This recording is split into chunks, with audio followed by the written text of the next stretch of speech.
والعاقبة للمتقين والصلاة والسلام على أشرف الأنبياء والمرسلين سيدنا ونبينا وشفيع ذنوبنا وحبيب قلوبنا بالقاسم محمد اللهم صل على محمد وآل محمد وعلى أهل بيته الطيبين الطاهرين المعصومين المظلومين الذين أذهب الله عنهم الرجس وطهرهم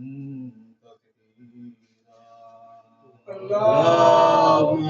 صل على محمد وآل محمد اللعنة الدائمة على أعدائهم من يوم ظلمهم إلى قيام يوم الدين أما بعد فقد قال الله سبحانه وتعالى في كتابه الكريم وقوله الحق بسم الله الرحمن الرحيم والفجر وليال عشر والشفع والوتر صلوات اللهم صل على محمد وآل محمد خطبے میں 2 منٹ ہو چکے آج کل صبح کی مجلس میں کسی صاحب نے ممبر بیٹھتے ہوئے کہا مولانا چھوٹی کر دیجیے گا میرے ذہن میں آیا ممبر کو خطبہ پڑھوں اس کا یا حسین کہہ کو کر رہا ہوں اس سے چھوٹا مسائل شاید ہو ہی نہیں سکتا واقعی مسائل پڑھنے کا نام نہیں ہے مسائل اس احساس کو کہتے ہیں جو خود بخود اس شب میں ہر انسان مومن کے قلب میں آ جاتا ہے یہ شب ہمارے اور آپ کے لیے سکون کی شب ہے اطمینان کی شب ہے چائے پینے کی نظر چکھنے کی شب زیادہ سے زیادہ ہماری نگاہوں کے سامنے چند پنجے چند پٹکے چند فرہرے دکھائی دیتے ہیں یہ تو ہماری نگاہوں کا معاملہ ہے کہ ہمیں چند پٹکے دکھائی دیتے ہیں چند فرہرے دکھائی دیتے ہیں چند پنجے دکھائی دیتے ہیں اگر اسی احساس کو آپ زندگی بخشنا چاہیں تو وہ پنجے نہیں ہیں وہ شہدائے کربلا کے سر ہیں جو آپ کے سامنے رکھے یہ پٹکے نہیں ہیں یہ شہداء کے لباس ہیں جن لباس کے لیے حسین غریب نے اپنی بہن سے پوشیدہ کر کے کہا اماں فضا جا کے ذرا وہ پیرہن لے کے آئیے اور جب فضا لے کے آئی ہیں تو زینب نے تڑپ کے کہہ دیا تھا اماں فضا کیا لے کے جا رہی ہیں اماں فضا نے کوئی جواب نہ دیا زینب نے تڑپ کے کہا تھا فضا اماں کیوں نہیں کہتی بھیا کا کفن لے کے جا رہے یہ شب ان ماؤں سے پوچھئے جن ماؤں کے خیموں میں اپنی اولادوں کا اس طریقے سے نذرانہ اتارا جا رہا تھا